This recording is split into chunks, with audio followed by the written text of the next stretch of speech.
Hello everyone, this is Gary from Fantastic Fundas and we are doing lecture 10 of modern history. Now what we'll be doing here is Lord Cornwallis and John Shore. Why just these two? Because Cornwallis is quite long and I must tell you the basics of the history very well rather than moving very fast. But after this lecture we will be moving very fast and there will be very heavy content in coming lecture. So be ready. And just because before we move ahead, I'll tell you what all we have already done. We have done with Mughals, Marathas, Bengal. We have done all those Awadh, right? And we are also done with the Battle of Plassey, Vandi Wash, Buxar. We are done with the Regulation Act of 1773. We are done with Warren Hastings and all those conditions. We've done so much, so many facts. I hope you remember them all, right? And I hope you remember so many of those wars. I'll be recalling those wars, especially these Anglo Maratha wars and Anglo Mysore war. These two are very important. That is all about them. And before I proceed with the today's lecture, I must remind you that you must go through this uh, video of earlier lectures if you have not seen them, because to better appreciate and understand this lecture you have to go through these videos. अगर इस lecture को अच्छे से समझना चाहते हैं तो please जाइए और बाकी लेक्चर अच्छे से बाकी वीडियोस को भी देख लीजिए. So we begin with the first lecture, the 10th lecture, I mean. So in this lecture, we last time what we did was Warren Hastings. Now Warren Hastings के बाद जो बंदा आया, he is basically Cornwallis, right? But before that a minor character also comes. I'm not doing minor characters, so you just have to listen to me once and then forget about it. And his name is John Macpherson. इतना important नहीं है, Warren Hasting के बाद आया था ये, ठीक है जी. No no, we should rather than writing here, let me just write it this way so that you don't confuse it with anything. Confusion नहीं होनी चाहिए कोई. वॉरेन हेस्टिंग के बाद जॉन मैकफर्सन आया. तो मैक, हम इसे मैक बुलाएंगे for our purpose. He became the governor general of Fort Williams. What do you mean by governor general Fort Williams? ये समझने के लिए पिछला लेक्चर देखें. He feared Scindia, who was then well recognized face of Marathas. Scindia asked him to pay 4 crore rupees as arrears to the tribute promised by British in 1765, to which Mac refused. Right? Actually मैं ये सिंधिया से डरता था. सिंधिया ने Britishers ने promise किया था सिंधिया को कि आपको 1765 में कि हम आपको 26 लाख रुपया देंगे एक साल का. अब ये कह रहा है कि भैया इतने साल हो गए, 1984-85 आने वाला है, आपने हमें कोई पैसे नहीं दिए, राइट? सॉरी 1785.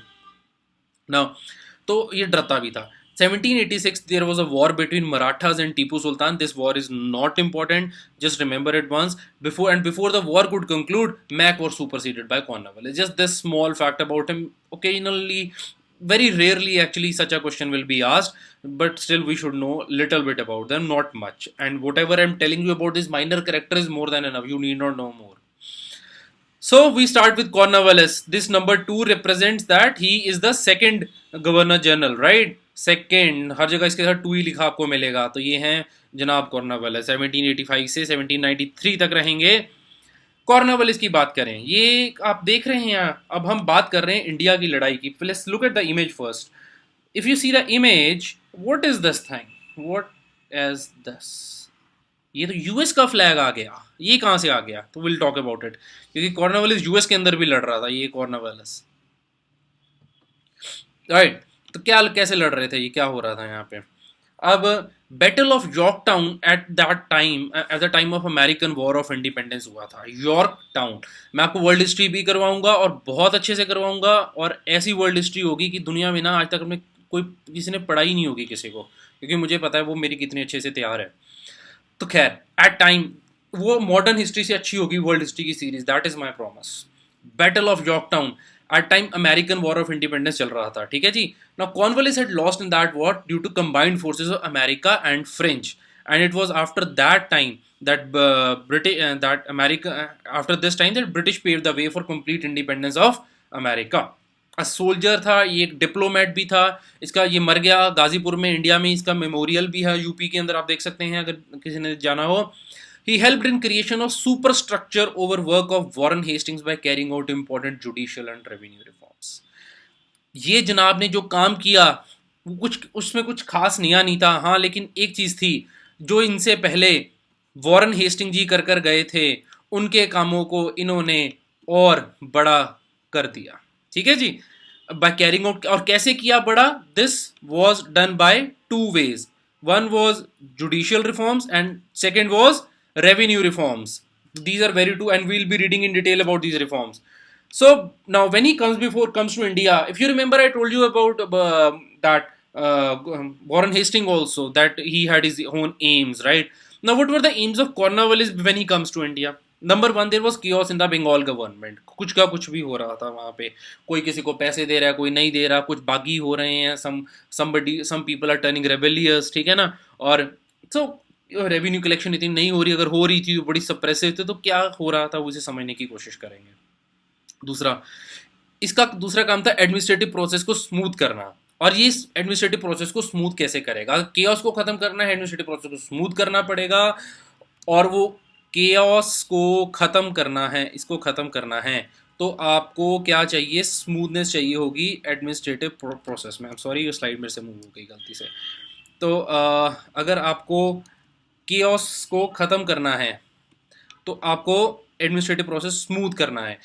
तो कैसे करोगे स्मूथनेस लाने के लिए? तीन चीज़ें लाओगे, राइट? एक, this is a cream with 3 ingredients for smoothness of skin. ठीक है जी, इट्स अ क्रीम।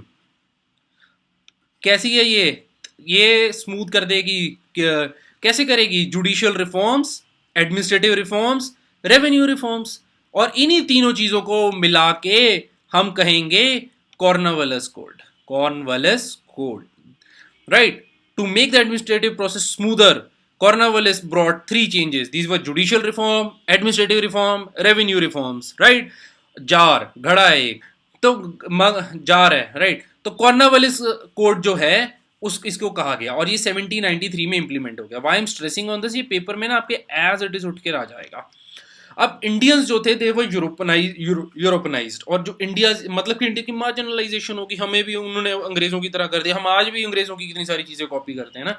आपने कभी देखा है वो धोती के साथ पहले कोट पहनना शुरू किया हमने, हैं ना, दैट इज वो लाइक 1900s में, और उसके बाद हमने क्या किया?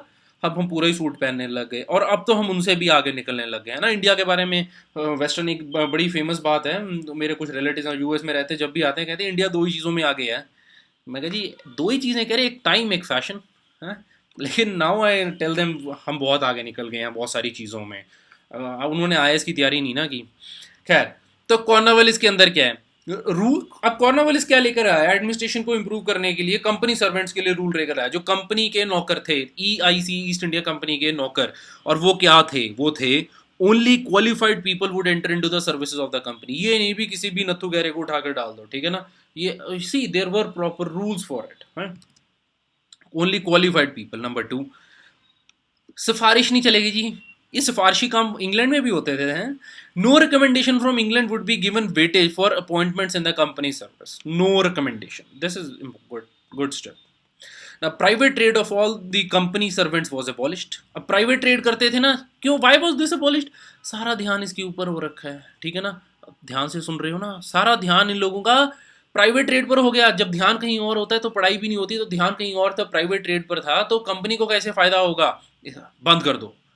अगली बात, company servants for now to sign a bond. Bond मतलब एक कागज पे सिग्नेचर करके देने थे, लिख कर देने थे। उनको क्या कहना था? उसके अंदर लिखा था which included that they won't accept any gifts from Indians and will not indulge in private trade. ये आप पहले भी बता सका हूँ, और इंडियन से वो कोई गिफ्ट एक्सेप्ट नहीं करेंगे। देखो ये बात पहले भी आ चुकी थी, ठीक है। इफ़ यू रिमेंबर, ये बात हमने लॉर्ड क्लाइव के टाइम पर भी पढ़ी थी। एंड इफ़ यू रिमेंबर, उस टाइम पे बंगाल का जो नवाब था वो लॉर्ड क्लाइव के लिए पैसे छोड़कर गया था, और वो क्योंकि इसी उसके रूल की वजह से वो पैसे घर पर नहीं लेके जा पाया था, तो he made Clive fund. We covered this in the earlier lecture. Now, top posts were only for Europeans and Indians. Lower posts such as peons, ठीक है ना, वो इंडियंस के लिए थी, और जो टॉप पोस्ट थी वो सिर्फ यूरोपियंस के लिए थी। ये आपसे अलग है, ठीक है। Now, revenue collectors were deprived of judicial powers. Revenue collectors को जुडिशियल पावर्स खत्म कर दी। अब जुडिशियल रिफॉर्म्स क्या है इस टाइम पे, कॉर्नवालिस के टाइम पे? अब देखो, I told you that to make the rough path of administration by Britishers, 3 changes were brought to smoothen by applying a cream that contains 3 ingredients. One is administrative reform, judicial reform, right? If you remember, I'll show you. This is it. Judicial reform, administrative reform और revenue reform. ठीक है, तो administrative का एक part होता है company के अंदर कुछ रूल्स बनाना. Now we are talking about judicial reforms. Judicial reform, judiciary जो होती है हमेशा दो किस्म की होती है. कैसे दो किस्म की होती है जी? Judiciary, right. One is civil side, one is criminal side. Civil side in Hindi is called diwani and criminal side in Hindi is called faujdari, right. अभी इस तरफ फोकस कीजिए, टेक्स्ट की तरफ मत देखिए. तो दिस इज इट. ना सिविल कोर्ट और क्रिमिनल कोर्ट होती है, right. Will go into little more detail when we study polity also. Now there was in Cornwallis set a new hierarchy in judiciary, right? Now we are talking about Diwani courts here. We'll start from below, right? This is the path we'll be following. Let me just draw this. This will be way we'll be going. Now this is the lowest court over Munsif. अभी भी India की कुछ states में, few states in India still have Munsif की court. Now these are the lowest courts, normally having English. Indians were here only, right? Normally English होते थे मुंसिफ की court में. जो जजेस थे कई बार इंडियंस भी होते थे. एंड सिर्फ ओनली दोस्त के सिर्फ 50 रुपए से कम जहाँ होंगे उन्हीं को आप इसके अंदर ट्राई कर सकते हो. इसके ऊपर जो कोर्ट होती थी वो होती थी court of registrar, right. Registrar एम और एक है मुंसिफ, फिर आया रजिस्ट्रार. फिर उसके बाद आ गया डिस्ट्रिक्ट कलेक्टर के पास जाते थे, ठीक है जी. Replaced it by using Cornwallis code, replaced by district जज a civil servant. District collector की जगह अब यहाँ पे डिस्ट्रिक्ट जज बैठने लग गया, ठीक है जी. तो क्या हुआ, डिस्ट्रिक्ट कलेक्टर जो होता था अब यहाँ पे डिस्ट्रिक्ट जज बैठने लग गया. यहाँ पर ये बोल्ड जो होना चाहिए था वो ये था, रिप्लेस्ड बाय डिस्ट्रिक्ट जज, जो कि एक सिविल सर्वेंट होता था अभी. फिर इसके बाद जो आती हैं वो आती हैं प्रोविंशियल कोर्ट्स, DCMP, ये याद रखिए, प्रोविंशियल कोर्ट्स आती थी, ठीक है. प्रोविंशियल कोर्ट्स, इनको प्रोविंशियल कोर्ट ऑफ अपील भी कहते थे. ये कहाँ कहाँ बैठती थी? DCMP, ढाका, कलकत्ता, मुर्शिदाबाद, पटना. एंड लेकिन इन कोर्ट्स को बाद में जाके बेंटिक एबॉलिश कर देगा. कि आप सोच सकते हैं कि कोई भी कोर्ट को क्यों एबॉलिश किया जाएगा, हैं? क्यों? अगर कोर्ट है तो लिटिगेशन बढ़ गई, एक कारण ये हो सकता है, ठीक है, नंबर 1. और गवर्नमेंट को लॉसेस हो रहे थे, ये तो ये हो गया दूसरी बात. तीसरी बात, क्यों कोई बेंटिक्स को एबॉलिश करेगा? क्योंकि लोग अपनी वेंजेंस को सामने लेकर आ रहे थे, अपने को जो उनके साथ बुरा हो रहा था उसको सामने प्रकट कर रहे थे. They were telling to the Britishers through these courts. And finally, Britishers were, after all, they were here for profit, not to serve justice to India, right? So, but Britishers realized this thing very late, and that was in 1831. Now, Sadar Diwani, above provincial court is the Sadar Diwani Adalat, right? I'll just draw this again for you. This is the hierarchy. This is the lowest court. Munsif, Registrar, District Judge, Provincial Courts, Sadar Diwani Adalat, Sadar Diwani, Sadar Thana. सदर थाना सबसे बड़ा थाना जो होता है ना शहर का, तो सदर थाना. वैसी सदर दीवानी, हेडक्वार्टर कैलकाटा में इसके होंगे. हाईएस्ट कोर्ट ऑफ अपील, जजेस were supported by head qazis, 2 muftis and 2 pundits, right. And kings in council, only European, only those cases involve with more than 5,000 rupees, जहां पर जिसके अंदर इन्वॉल्व होते थे उसके अंदर किंग के पास जाते थे. इंग्लैंड के अंदर ही होती थी ये, इंडिया में नहीं होती थी. इंडिया के अंदर हाईएस्ट कोर्ट वो सदर दीवानी, राइट. किंग उसके पास जाते थे, किंग सुनता था, लेकिन more money greater than 5,000 rupees. 1785 में 5,000 रुपीज है, आज तो इतना हो गया होगा 500 करोड़, शायद 5,000 करोड़. हाँ, तो उतना बड़ा अमाउंट के लिए, उसके लिए तो आप कहीं भी चले जाओगे आज भी. So that's it. Please pause here for a while, the video को पॉज कीजिए और इसका रट्टा मार लीजिए कि ये कौन सी हायरार्की है कोर्ट्स की. कई बार ये पेपर में हायरार्की पूछी गई है. पहले है मुंसिफ, फिर आती है कोर्ट ऑफ रजिस्ट्रार, और फिर आता है डिस्ट्रिक्ट जज, और फिर आती हैं प्रोविंशियल कोर्ट्स, और फिर सदर दीवानी, एंड फिर फाइनली किंग, राइट. तो मुंसिफ, रजिस्ट्रार, डिस्ट्रिक्ट जज, provincial court, Sadar Diwani, kings and council. Prelim के पेपर में जो मल्टीपल चॉइस क्वेश्चन होते हैं, it will be very simple for you to answer this. Next, we are done with civil jurisdiction, and now we'll talk about criminal फौजदारी case. now petty cases causes Indian judges, otherwise normally इसमें British होते थे. छुटपुट, हाँ, थप्पड़ मार जाएगा. इतने में भी केस उस टाइम पर हो रहे होंगे, हैं, क्योंकि अभी इंडियन पीनल कोड तो अभी आया ही नहीं, वो तो 1860 में जाके आएगा, मैकॉले लेकर आएगा बाद में जाके. तो अभी इस टाइम पर क्या हो रहा है, उसके वो अपनी लॉ चल रहे हैं. कैसे? सबसे नीचे होती थी दरोगा अदालत, दरोगा की अदालत, दरोगा की अदालत। जज एक दरोगा होता था, इंडियन होता था आमतौर पे। It is the lowest level of criminal court. At taluka and tehsil level ये होता था, right. That's is number one. Number two is district criminal courts. जज एक सेशन जज होता था जो कि नॉर्मली ब्रिटिश ही होता था, राइट। और फिर सर्किट कोर्ट्स की बात करें, सेम वही ढाका, ढाका, अरे क्या था ये, ढाका, कलकत्ता, मुर्शिदाबाद और Patna, right. This was it, Dhaka, Calcutta, Murshidabad, Patna. This was in circuit court. एक सर्किट कोर्ट होती थी। फिर जो सर्किट कोर्ट्स होती थी, इनके हेड जो होते थे ये ब्रिटिशर्स ही होते थे। This is just one only.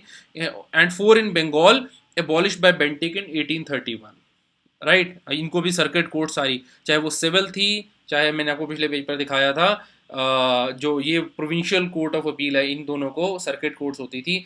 These circuit courts would not sit every day, right? They would travel. Sometimes they would sit, same judges, they would travel. Some Dhaka or Calcutta, Murshidabad or Patna, right? Then at the top was Sadar Diwani Adalat, and location was Murshidabad. They would sit once a week only, and so it was supervised by Governor General and Consul. Now, can you think of a reason why there is no king and consul for these criminal courts? Now, why am I talking about just Daroga and district and circuit and Sadar Diwani, huh? Because king has no interest, only his interest is money. Let people die. किसी को करने दो, किसी का murder कर रहा है अगर, मतलब ही नहीं है ब्रिटिशर्स को। So that's how it is. Now, अब इम्पैक्ट क्या हुआ जुडिशियल रिफॉर्म्स लाने से? एक तो लिटिगेशन बढ़ गई, राइट। फिर कोर्ट्स वर चोक्ड, आजकल भी हो रखा है, इंडिया में कोर्ट्स हैं वो इतनी चोक हो रखी हैं।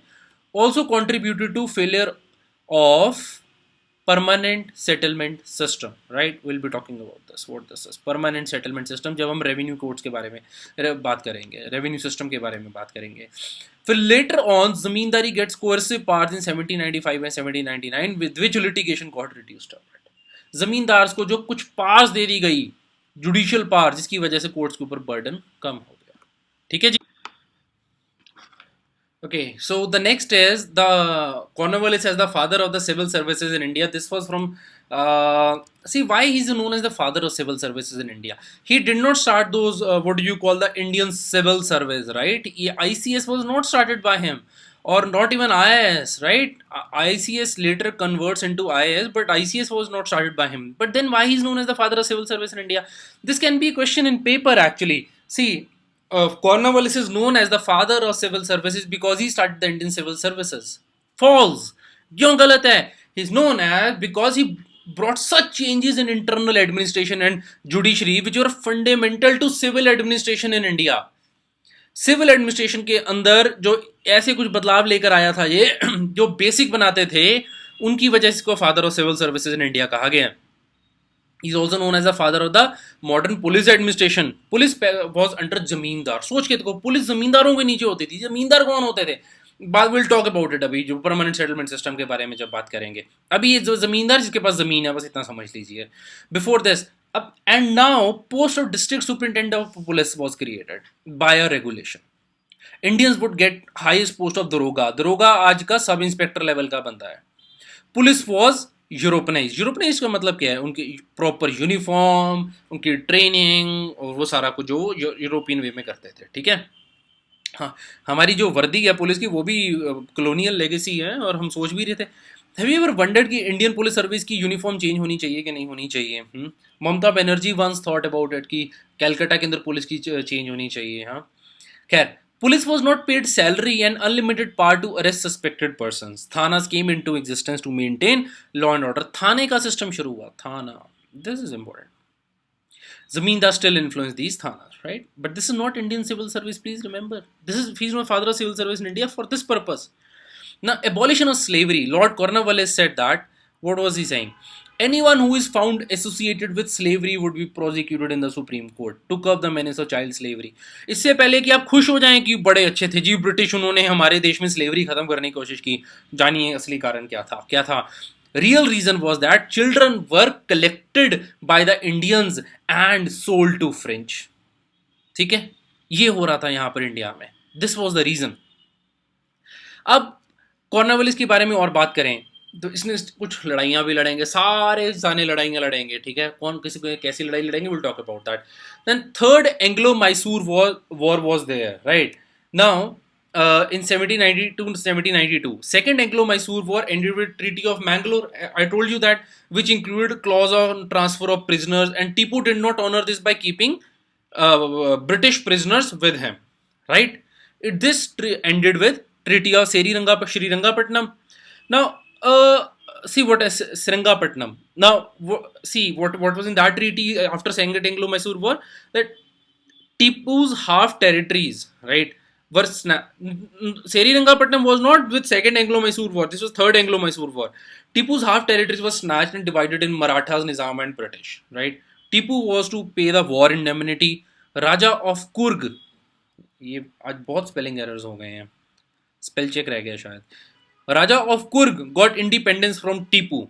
Right. Two sons of Tipu were delivered as hostages. Right. Tipu के दो बच्चों को होस्टेज बना के भेज दिया. कुर्ग के राजा को टीपू से आज़ादी मिल गई. टीपू को वॉर के लिए जो खर्चे हुए अंग्रेजों के उनकी भरपाई करनी है, और आधी टीपू की टेरिटरी लेके उसको कुछ मराठा को, कुछ निज़ाम को, कुछ ब्रिटिश को दे दी. देख तो ये हुआ मैसूर मराठा वॉर, जिसके बारे में मैं आपको मेंशन पहले ही शुरुआत में भी कर चुका हूँ. This is not important. And ये आई थी मैकफर्सन के टाइम पे. Marathas try to include Cornwallis in this, जब ये आ गया उसको भी इंक्लूड करने की कोशिश की, but remain neutral. And finally they were exhausted and they sign the treaty of Gajendragad. मैं सिर्फ इसके लिए आपको एक मेंशन इसका कर रहा हूँ, otherwise this is not important. मैं आपको बार बार कह रहा हूँ. एंड इस टाइम पे कॉर्नवालिस के टाइम पे कोई खास इसने दोस्त नहीं बनाए, जैसे कि कभी ब्रिटिशर्स की पॉलिसी होती थी फ्रेंडशिप की, तो इसने कोई दोस्त नहीं बनाए. अब बात करते हैं परमानेंट सेटलमेंट सिस्टम की. See predecessor to this system was izardari system, ijaredari system, और izardari whatever you want to call it. What is ijaredari system? It was introduced by Cornwallis in 1973. Right of collecting revenue was given to the highest bidder. बोली लगती थी, जो कहता था मैं इतना ज्यादा रेंट इकट्ठा करके दे दूंगा, और तो उसको वो इजारेदार बना देते थे. उसके पास राइट होता था रेंट कलेक्ट करने का. सो रेंट फिक्स नहीं था. ब्रिटिश गवर्नमेंट अब खुश नहीं है जो इंग्लैंड में बैठी है. They are saying one day we are earning £1 and other day we are earning £10. This is not okay. No. Change the system. So while Ijaredari system was introduced only in Bengal, right? They started with Bengal. The permanent settlement system was introduced in, say, BBO, Bengal and Bihar. ये difference आता है permanent settlement system और इजारेदारी system के अंदर. अब फिर आगे क्या होता है, परमानेंट सेटलमेंट सिस्टम की डिटेल्स पढ़ते हैं. इसमें होता क्या है.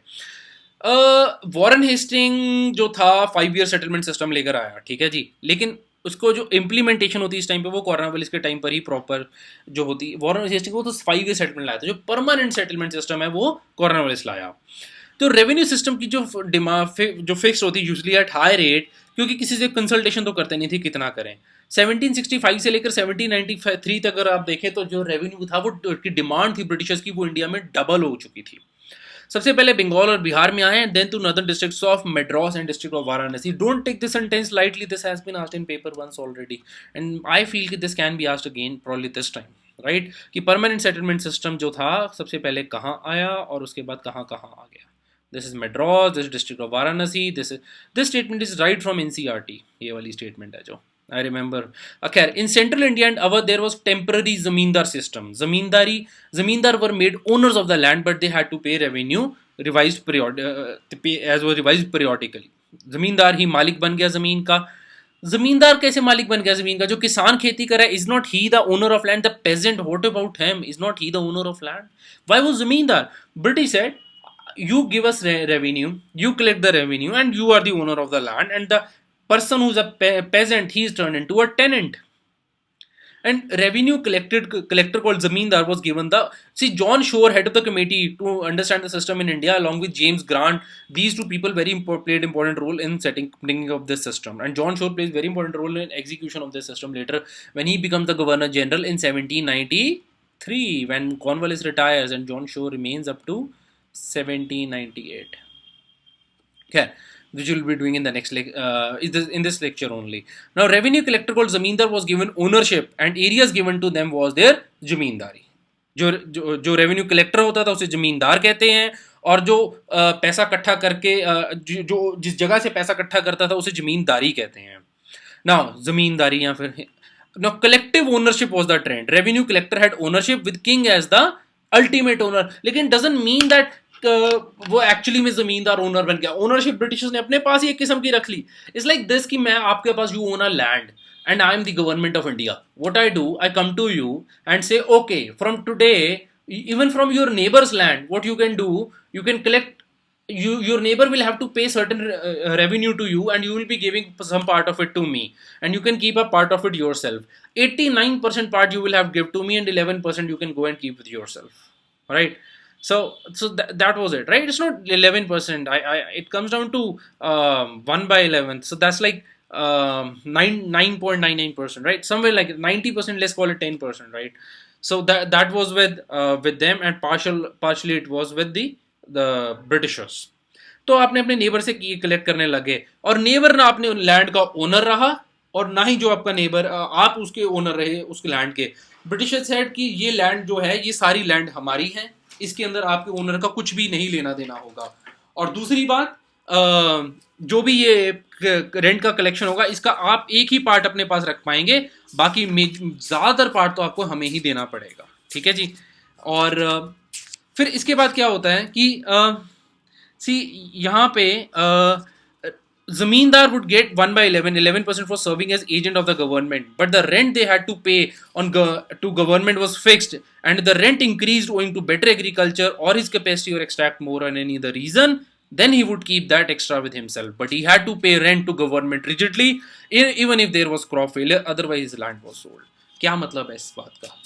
इसका मतलब है ब्रिटिशर्स वो क्या कहते थे कि okay fine, we give you the authority to charge money and whatever you want to do, right, but there is one condition, and the condition is that you will have to give us rent come what may, right. So Britishers were taking around 10 by 11, right, and 1 by 11 was with zamindar only. That is not 11%, that's 99, that's 9%. I'm sorry, this is not 11%. So अब क्या होता है कि आपकी crop सुधार ली. अब क्या होगा जब क्रॉप सुधर गई, ज्यादा प्रोडक्शन हो गई, तो zamindar can collect the rent and keep it with himself, अपने पास रख लो. ब्रिटिशर्स का तो फिक्स था. British charged fixed revenue, right, उनका फिक्स था ये. और if there is more, zamindar would keep it with himself, and that would depend on his capacity to extract the rent. ठीक है ना. तो ये होता था. अब why British made zamindar owner? आपने ऐसा सोचा कि चलो जो भी जिस किस्म की भी ओनरशिप थी क्यों दे दी? This confusion about this. Some say that British confused the term zamindar with the landlord. Landlord was a term that was being used in England, and he gave away all the ownership of the land to zamindar on that basis, but they gave ownership only to right to collection of rent. You don't have to forget this, as they themselves remain the supreme power. British खुद super power रहे. लेकिन कुछ और historian कहते हैं कि कुछ और भी कारण है ऐसा करने के कि जी ब्रिटिशर ने जमींदार को ही ओनर बना दिया उठा के. क्यों बनाएंगे उसे ओनर? खुद क्यों नहीं रखेंगे? एक तो व्यू है नहीं, उन्होंने बनाया नहीं, सिर्फ रेंट लेने का राइट दिया. एक व्यू हाँ बना दिया, लेकिन उसके कारण है क्या? पहला है स्टेट क्राफ्ट. ठीक है, आपको पॉलिटिकल अलाइज बनाने हैं. You need some people, because Britishers were foreigners in India, and you need some people, local population, who would support you. So आपके कल सारे peasant, if they turn rebellious against you, how will you fight them? This is a very important fact. Now because there in between peasant and British, there is a layer of zamindar who are also getting profit through the Britishers, so they would act as a buffer between two. And there were a lot of popular revolts also during the last quarter of 18th century. ये भी हमें बात पता है. No, financial security दूसरा कारण था. British needed to money. उनको पैसा चाहिए था आर्मी चलाने के लिए, एक्सपेंशन के लिए, सिविल एस्टैब्लिशमेंट के लिए of Bengal, Bihar and Madras, and purchasing manufactured goods. तो ये सब करने के लिए उनको पैसा चाहिए था. तो that is why, right. Now increase agriculture production, no increase in rent even if production is increased. ठीक है, कि अगर आपने, जैसे मैं जो बात आपको पहले बोल के चुका हूँ पिछली स्लाइड पे, कि अगर ज्यादा आपने प्रोड्यूस कर दिया तो प्रॉफिट आपका, लेकिन वो जमींदार खा जाता था उसके अंदर से. वो प्रॉब्लम आ रही थी. देखो बेचारे किसान के साथ क्या हो रहा है, he is ultimately losing money, right. तो इसीलिए इतनी डिसकंटेंटमेंट है आज भी हमारे किसानों में. हिस्टोरिकल रीजन भी है इसके. इतनी प्रॉब्लम है जो हमारे एग्रीकल्चर पिछड़ा हुआ है. मतलब ये कहीं ना कहीं लेगेसी आगे चलकर भी कंटिन्यू होगी. ठीक है ना. When I teach polity to you, I will talk about that. Now permanent settlement system के अंदर कुछ और टर्म्स आती हैं. एब्सेंटी लैंडलॉर्डिज्म, ये क्या है? It resulted into number of fragments of land with many people. क्या होता था, लैंडलॉर्ड क्या करता था, जो जमीन वो अपनी लैंड किसी और को दे देता है कि तू इसको संभाल, तू मुझे इतना रेंट इकट्ठा करके इसमें से देगा। सब इन्फ्यूडेशन ऑफ लैंड होती थी, आगे की आगे की आगे लैंड देते जाते थे और वो खुद ऐश करता था। ये हो रहा था, कलेक्शन से भी छुटकारा पा लिया, right, they were free. Then there came sunset law. Zamindar were forced to pay annually on a particular day before sunset, otherwise his zamindari would be auctioned. सूरज डूबने से पहले साल के किसी एक दिन जो चुना गया होता है पहले से ही, उस दिन तक अगर रेंट नहीं पे किया गया तो आप अपनी जमींदारी का हक खो दोगे। पट्टा सिस्टम आया, पट्टा सिस्टम, पट्टेदारी आज भी चलते हैं, पट्टेदार आज भी होता है, कई कई स्टेट्स में होता है। Documents were called as pattas, this was to ensure right on land. मतलब सी कि this zamindar is the owner of this land, patta लेकर है, पट्टा एक कागज का टुकड़ा जिसके ऊपर लिखा गया, it wasn't given to farmers, so there was more exploitation, right. Patta system was never implemented. This is that thing about it. These were few terms. Now, why zamindari? Stable and regular income, that is better collection of rents. Loyal class of zamindars would be created. It would help English in adverse circumstances. जो बात पहले कर चुके हैं, social activities कर सकते हैं वो लोएस्ट लेवल पे, फाइनेंशियल सिक्योरिटी हो जाएगी वॉर के लिए, एक्सपोर्ट्स के लिए, ये बातें हम पहले भी कर चुके हैं। डिसएडवांटेज ऑफ जमींदारी की बात करें, कुछ हुआ, विलेज लाइफ खत्म हो गई। विलेज लाइफ मतलब एक होता है ना, सब आपस में जुड़कर रहते थे, अब वो उनका टूटना शुरू हो गया। जो होता था विलेजेस में पहले क्या होता था, सबको एक दूसरे की केयर करते थे, अब यहाँ सब लालची हो चुके हैं, ये हो गया यहाँ पे, एग्रेरियन सिस्टम कोलैप्स कर गया। क्यों? फोकस तो रेंट पे करने पर है। मदर इंडिया आपने देखी होगी, क्या हो गया था उसमें, cultivator was now the tenant of zamindar. ठीक है जी, कल्टीवेटर जो था किसान पेजेंट था, he was the tenant, now वो किराएदार बन गया। आप घर के अपने मालिक हो, आप जिस घर में रहते हो, और मैं कहूं जी कल से आप मुझे रेंट दोगे, ये क्या हो गया? आप उस घर के मालिक नहीं रहे, आप उसके अंदर रेंट दोगे वहां रहने का मुझे कल से, ये कर दिया ब्रिटिशर्स ने जमींदारी सिस्टम से। विशियस सर्कल बन गया। Now this is something important जिसके बारे में मैं आपसे बात करना चाहूंगा। This can come as a question in mains paper for you probably, ऐसा प्रॉब्लम में तो आना मुश्किल है, बट यू नेवर नो। तो बिफोर वी रीड मैं आपको एक बात बता देता हूँ कैसे होता था। देखिए, सबसे पहले होता था अंडर रियात, ये सबसे नीचे है। अंडर रियात किसे रेंट पे करता था? ये अपनी पे करता था रियात को। रियात कौन होता है? रियात एक पेजेंट, ठीक है, किसान। फिर रियात पे करता था जमींदार को, ठीक है, ये सर्कल इनका मैं पूरा बता रहा हूँ परमानेंट सेटलमेंट सिस्टम के अंदर। और फिर ये जमींदार पे करता था कंपनी को। No many times what happened, this under ryot जो है, इसके पास पैसे नहीं होते थे, ये अपनी प्रोड्यूस ही दे देता था अगर पैसे नहीं होते थे। अब इसके पास सिर्फ 1/3 से भी कम प्रोड्यूस रह जाती थी सारे दे के, कई बार तो वो भी नहीं बचती थी, इतना हाई रेंट होता था। तो sometimes he will not have the produce, तो he will have to give money. सूखा पड़ गया, एल नीनो आ गया, बारिश ना हुई, ज़्यादा हो गई, whatever the reason be, probably there was no crop, right. Now what he would do, he would go to a person called jotedar. he would give him his whatever crop and he will promising कि चलो मैं आपको आने वाले time में crop दे दूंगा, and he would give him money, this will give him crop and this will give him loan. जोतेदार would give the loan to the under riyat, right? This is happening. Now, same thing with the riyat. If riyat has no money, then he will give crop to जोतेदार and he will give him loan. This is what is happening. And this is the role of Jotedar. Jotedar is interacting with two people. One is Riyat and other is under Riyat. And then Riyat will of course pay to Zamindar. And sometimes what will happen, they will give crop to him and Jotedar would give directly money to Zamindar. This would happen sometimes, right? So this is like first step, this is second step, this is third step and this is fourth. company का सारा पैसा ले जाती थी। अब यही इसके अंदर लिखा हुआ है, ये this is the only whole thing explained here, right. Under ryot, ये see I have explained to you, jotedar would also bargain with zamindar. This is important fact. जो जोतेदार होता था, he would bargain with zamindar, okay let me give you this much rent. See zamindar had a fixed rent to pay to company, right, but if there were extra, zamindar has a right to collect whatever he wants, so he would bargain, jotedar and zamindar would bargain. What happened? Ryot यानी किसान से जोतेदार कुछ पैसे ले लेगा ज्यादा, ये कहकर कि जमींदार को ज्यादा देने हैं, और जमींदार से वो बार्गेन कर लेगा कि चल थोड़े से कम ले ले, थोड़े से मुझे दे दे। This is what is happening, collectively exploitation की जा रही है।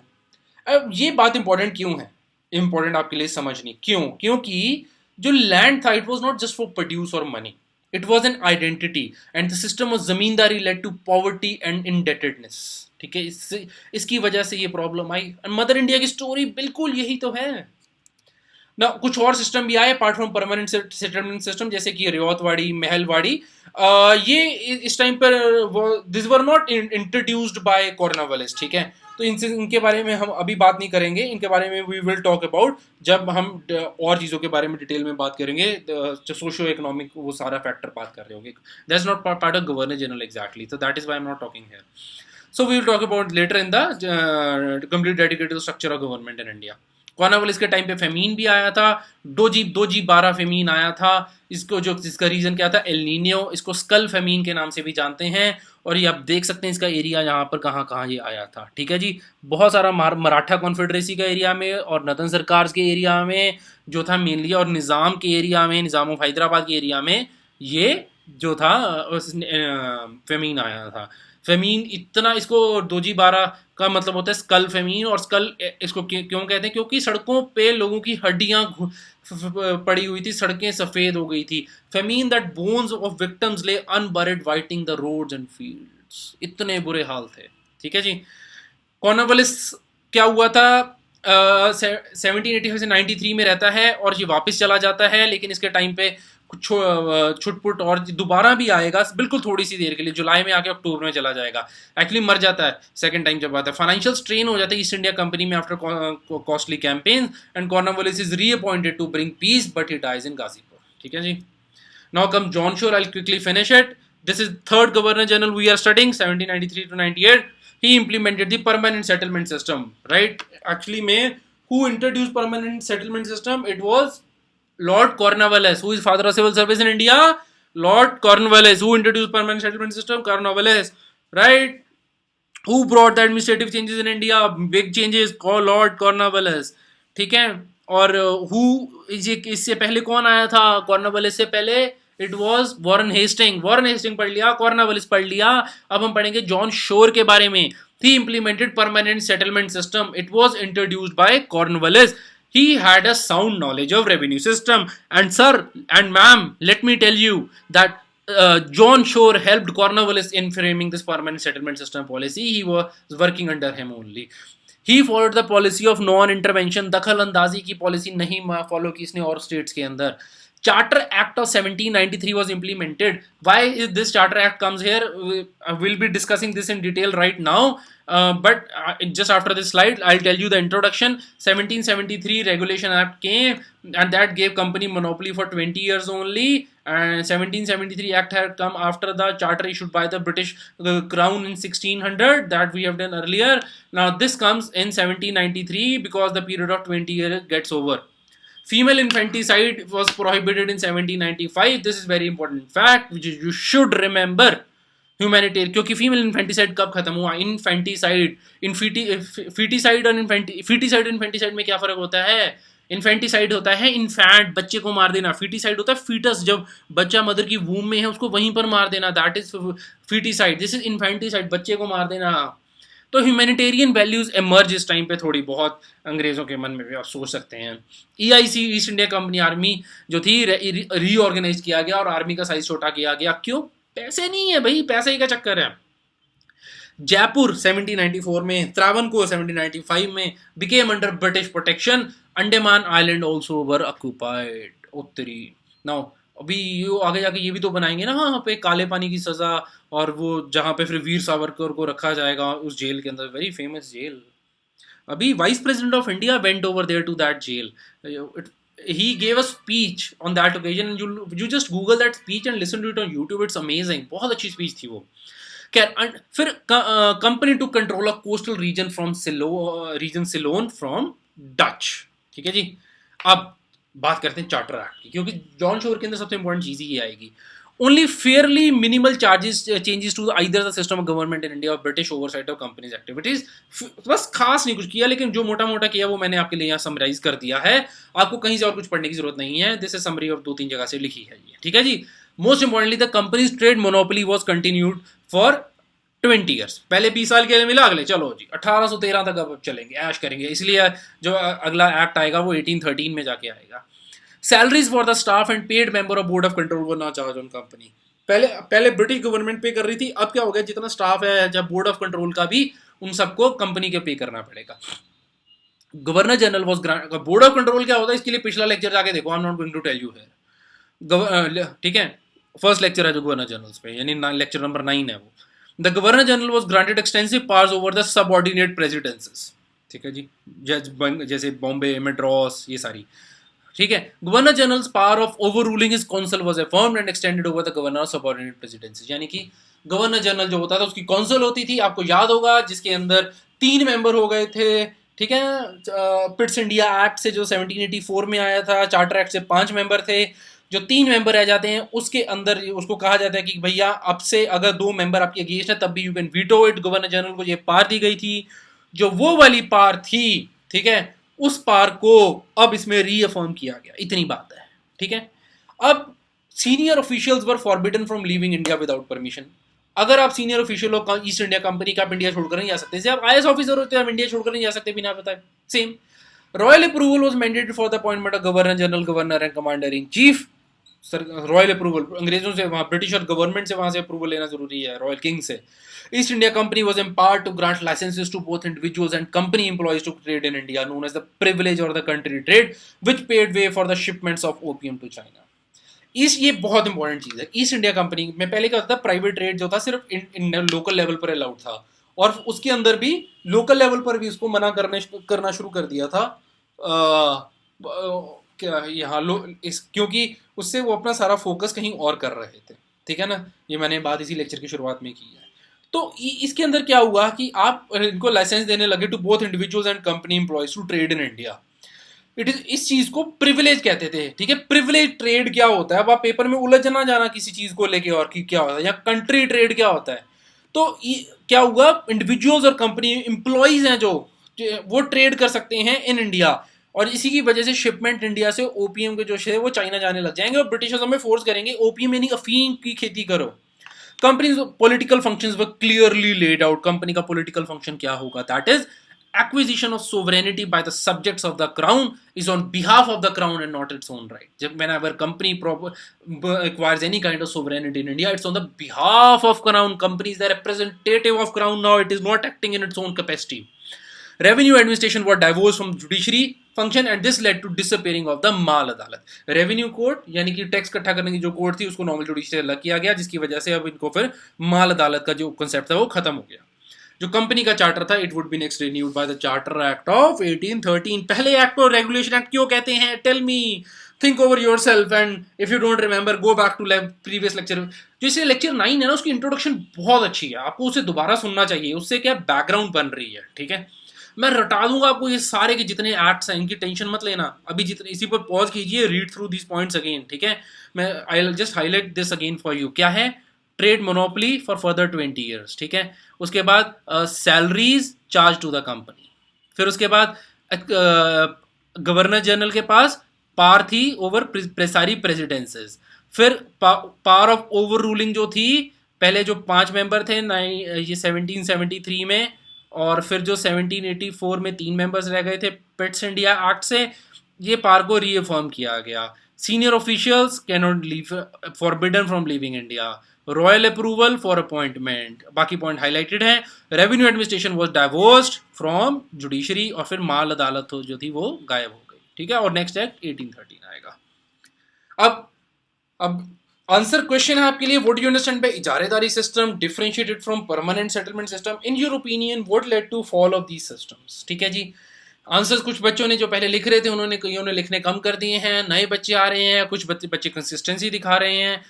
अगर ठीक है, मैं समझ रहा हूँ प्रीलिम का प्रेशर है, पर पेपर उन बच्चों का क्लियर होगा जो बच्चे आंसर लिखेंगे। I am telling you this thing, नहीं क्लियर हो सकता पेपर बिना आंसर लिखे, कुछ भी कर लीजिए, ठीक है। और आई ट्राई, एंड जब प्रीलिम के बाद तो I open a test series for all of you people, ठीक है, मेंस के लिए।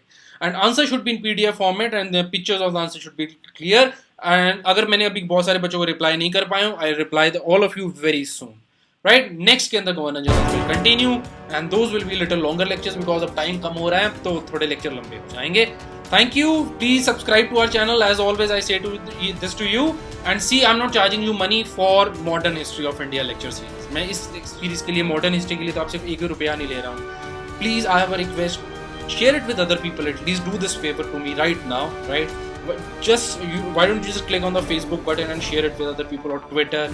Just spread the word about it. And if you have any question, comments and observations or discussion you want to do, write in the comment section. I'll respond to you sooner or later, but I'll respond to all of you. That's all. Thank you for watching.